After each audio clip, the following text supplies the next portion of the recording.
situation est grave dans le Caucase, en Arménie, mais aussi dans la région du Haut-Karabagh, puisque, comme vous le savez, c'est une population entière qui est enclavée, qui est dans un blocus total. Les routes sont fermées. Le corridor de la Chine qui relie l'Arménie au Haut-Karabagh est bloqué par ce que les médias appelleront un groupe d'écologistes d'Azerbaïdjan. Les forces d'interposition russes sur place essayent de temporiser. En tous les cas, plus de 120 000 personnes sont coupées du monde. Il y a un problème humanitaire, bien sûr, un problème alimentaire et un problème médical, même si les seuls convois qui sont autorisés à passer sont ceux de la Croix-Rouge. Alors nous allons recevoir avec nous le gouvernement du Karabakh qui est représenté par RUBEN Vardanyan. RUBEN Vardanyan qui n'est pas francophone mais anglophone. On va la retrouver. Good evening, Mr. Vardanyan, and thank you very much to be with us. What is the situation today in Nagorno-Karabakh, the last development? Good evening, and thank you for organizing this interview. We are facing full blockade already in 18-19 days, which we have no access to the world, and we cannot get anything except by Red Cross or Russian peacekeeper bringing us some minimal food, which we can get from outside world. Today we have thousands of people who've been separated between their families. The kids, around 270 kids, been separated from their parents because the parents was staying in Armenia or been blocked in Armenia and couldn't come back home.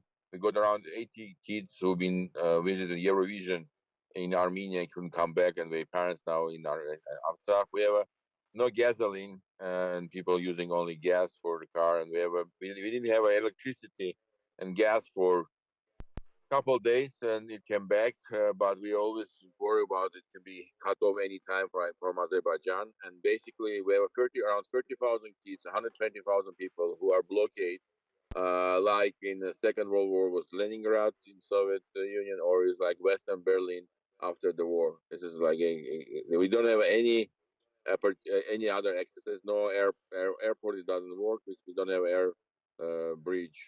We don't have opportunity to bring any airplanes or any helicopters also. So you are comparing the situation today in Nagorno-Karabakh with the situation in Leningrad, maybe Stalingrad and Berlin. Yes, and Western Berlin. You remember Western Berlin when the Soviet army separated Eastern Berlin from Western Berlin. Western Berlin didn't get anything except by airplanes. It was the time when the airplane was bringing all the food, all the everything. The fuel was bring by the airplanes. That's why the only chance for us to really get something now is organizing humanitarian air corridor, air bridge, airlift, we name it, airlift, which is only one solution for us.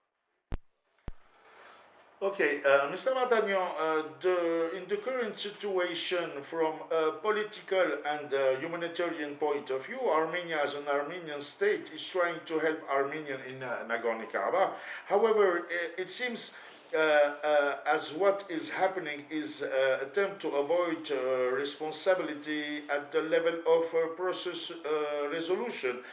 That is such an opinion is formed when viewed from outside. Can you explain whether such opinion is true or not? It's more complicated. Armenia face their own challenges. You know, they've been attacked by Azerbaijan in September, and it was after the war in 2020. Armenia not recovered yet by military side. Armenia tried to do the best they can in a legal diplomatic side. They claimed in UN, the National Security Council discussion about Nagorno-Karabakh. We had other court applications from Armenia because Nagorno-Karabakh, Artsakh cannot apply any international court because it's not recognized.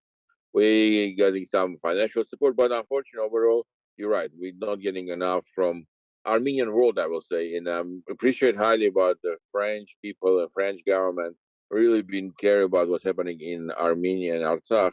And I would say, honestly, we felt very warm about what you did for us during last these 20 days and how was big interest despite of the Christmas, despite the holidays, how the French press was interested about what's happening in Artsakh. And I want to say thank you for everyone who did this for us. Does Nagorno-Karabakh authority have a crisis management plan scenario? How much resource would be enough in today blockade situation?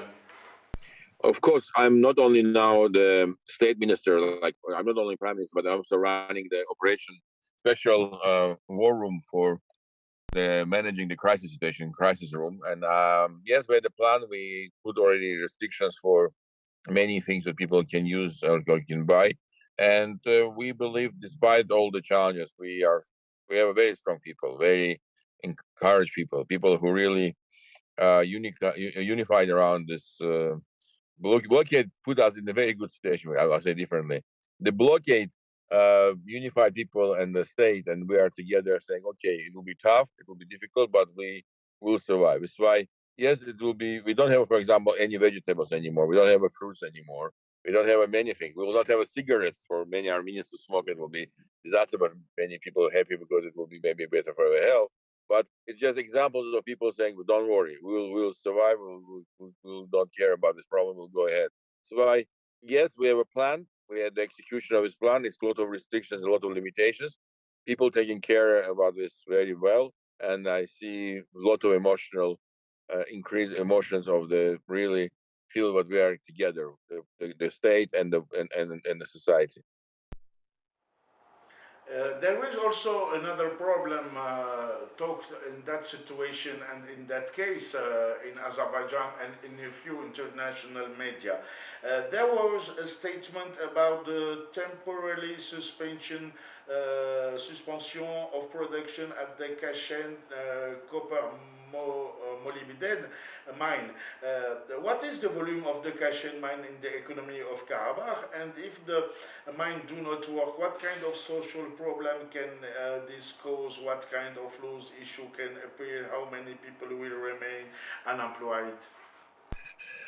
First of all, I would say it's we already sent official public letter saying we will be happy to host any international ecology specialist to check all the standards with the mining business which exists in Artsakh, which follow always by best international standards. It will be quite influential for our economy because around 2,000 people work in is a mining company. Plus, if you can count the families, plus if you can indirectly link people, it will be around one third of the economy, depending some way, 25%, I will say, one fourth. 25% dependability from this mining business. It's quite big and influential for entire country. But more importantly, it's also the subject of the ecological standard. It's really not is manipulated because we always believe it's the right to have ecological high standards for everyone who doing business in mining business in our region. We said we'll be happy to host international commission. They said no way, it only be Azerbaijan state officials will come and check. Just showing it's not a question about ecology, it's about the political pressure to us. And about the last development, also they are talking about today. There are ongoing negotiations regarding the existing problem. What is the subject of the negotiation? Also, what are expectation and suggestion? What issue will not be compromised or can be compromised? The first point, unfortunately, they don't understand. They need to do negotiation. They need to talk with us. They're trying to ignore Azerbaijan. And this is the issue about Azerbaijan state, not about Azerbaijan people. I would say, honestly, I believe, despite all the challenges and all the conflicts that we had and all those issues which we both sides faced during this 35 years of war, we been living together in the same region hundreds of years, and no question we can find a way how to live together future also. if we will really understand both sides, what it is, will be respect and separated from two sides, not being under one country. But the state of Azerbaijan, the leaders of Azerbaijan, who, by the way, don't have a democratic any society in their own country, they're trying to use this ecological conflict to create pressure for everything, uh, to push us in the direction that we need to accept to be living in Azerbaijan like minority, national minority. We're trying to do ethnic. We're saying, or you're accepting us like the state who will you will live and you'll be national minority without any rights, or you need to live and will do ethnic cleaning and you will leave your land which you've been living thousands of years, where we have our uh, religion, culture, all history of Armenian nation here.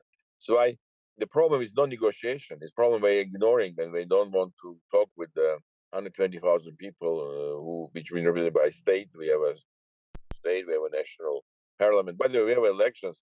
With four presidents was being elected during the 20 years, 25 years of the independence of Artsakh.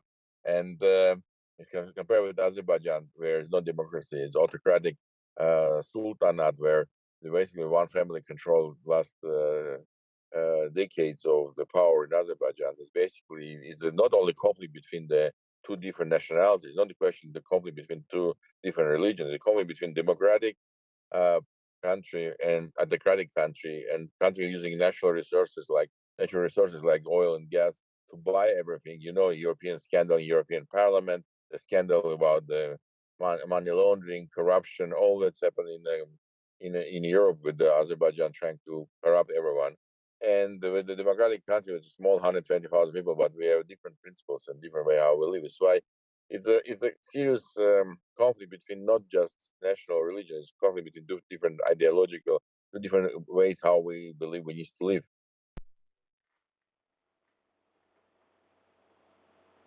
And is there any coordination between Armenia, the Armenian and the Nagorno-Karabakh government while the corridor is closed? And how does it happen?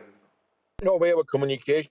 We have a sometimes we have a connection through internet, but it's nothing else because yes, we are getting some type of sometimes financial support, but it's all under things. It's no connections. All around the world, you have also a diaspora, and especially in France. Here you have an Armenian diaspora. There was, of course, the big demonstration and manifestation in Stepanakert a few days ago, but also in Paris 2 days ago, and also on 1st January for New Year's Day. Do you think the diaspora can alone help your case, or maybe some government like the French government or even Emmanuel Macron when he talked? But is really France had possibility to be there? Some people ask about an international forces, the deployment between the Armenian and the Azerbaijan in Korysoy side, but from some other parts, they are asking, like in Karabakh, for the renforcement, the better forces or more forces or Russian forces. So who will be solved the problem in the international situation? United Nations, Russia, France, or Europe? About your opinion, about your opinion. You asked a lot of very good questions. Let's go step by step. First of all, I believe the Armenian diaspora, with all the friends and human people who really believe the human values and human rights, needs to raise their voices that it's unacceptable. We don't have one more humanitarian catastrophe in with our region. So they're raising the voice, and again, like I said, I highly appreciate what Sponet, very famous French artist, or signed the open letter. Is very important to show and create the awareness about the problem, not being different. The second, I believe, creating the pressure to leader of Azerbaijan, for example, putting him under sanctions. He's family living in England. They have a lot of assets in France and in other European countries. I think we needs to be understand what we're doing is unacceptable for any European standards and any human standards. That's why creating pressure about what will be under sanction and will be no accepted by like a civilized person will be very important for the world. Send this message to leaders of Azerbaijan saying, if you will do ethnic clinics, if you will do horrible military operation, your access to the Europe will be closed forever. Doesn't matter how important your gas, doesn't matter how the state of Azerbaijan doing. You personally will be in the blacklist. And the second, the third, today we have a Russian peacekeeper, and it's only 2,000 people. And before any UN will be decision will made, we need to give a more mandate for Russian peacekeeper, mandate from UN, mandate from uh, allowing them to be more stronger, more bigger by number, and more by with the stronger with the weapon and more rights to do. Because this will be more quick solution. Because we until the decision will be made in UN, otherwise it will take too long. And the other step will be, of course, when it will be all settled, we can sit and discuss about more international forces being involved in how international community can be engaged in this finding solution of this very complicated problem, which we've been handling 35 years. That's why I see it's a lot of things can be done. And the last but not least, it's the airlift project. I believe humanitarian organizations, the countries like France, like or Scandinavians or Ireland or many other countries like Canada, they can create pressure to the humanitarian world, saying we need to create humanitarian airlift, to allowing people in Artsakh to not be suffer and not depend from the Azerbaijan state to allowing or not allowing people to go back and forth. That's why I believe this the last one is will be very critical, and we can do as soon as possible. Will be very helpful to us. By the way, en tous les cas, la Russie a toujours son pouvoir de droit de veto. Russia have still the veto option in United Nations. So, because this region is under the influence of Russia, that is realpolitik. When the president of Nagorno-Karabagh, Arutunian, was in France, in the same time, he was not received officially by French authorities. Maybe it's a critical situation because with this crisis of Russia and Ukraine, a big part of the European countries are against the actual political of Russia, and in the same times, as says le président Macron, et en même temps, you have a big problem. So from who are you thinking the solution will come? From United Nations or from Russian peacekeepers? Honestly, I will say maybe something which will be surprise you. I believe the solution will come from us. If the Armenians in Artsakh and Armenians in Armenia and Armenians in the world will be unified, and we'll raise our unity and we'll raise our position to fight. Look, the Azerbaijan push us in options which really very harsh choice, but we made this choice. The choice is one, to accept the conditions and become part of Azerbaijan, which is non-democratic country and will not allow people to keep their own identity, national and religion. Which is people said no way, we will not do it. Second, to leave the place which we've been living thousands of years, and it will be disaster for Armenians who been living.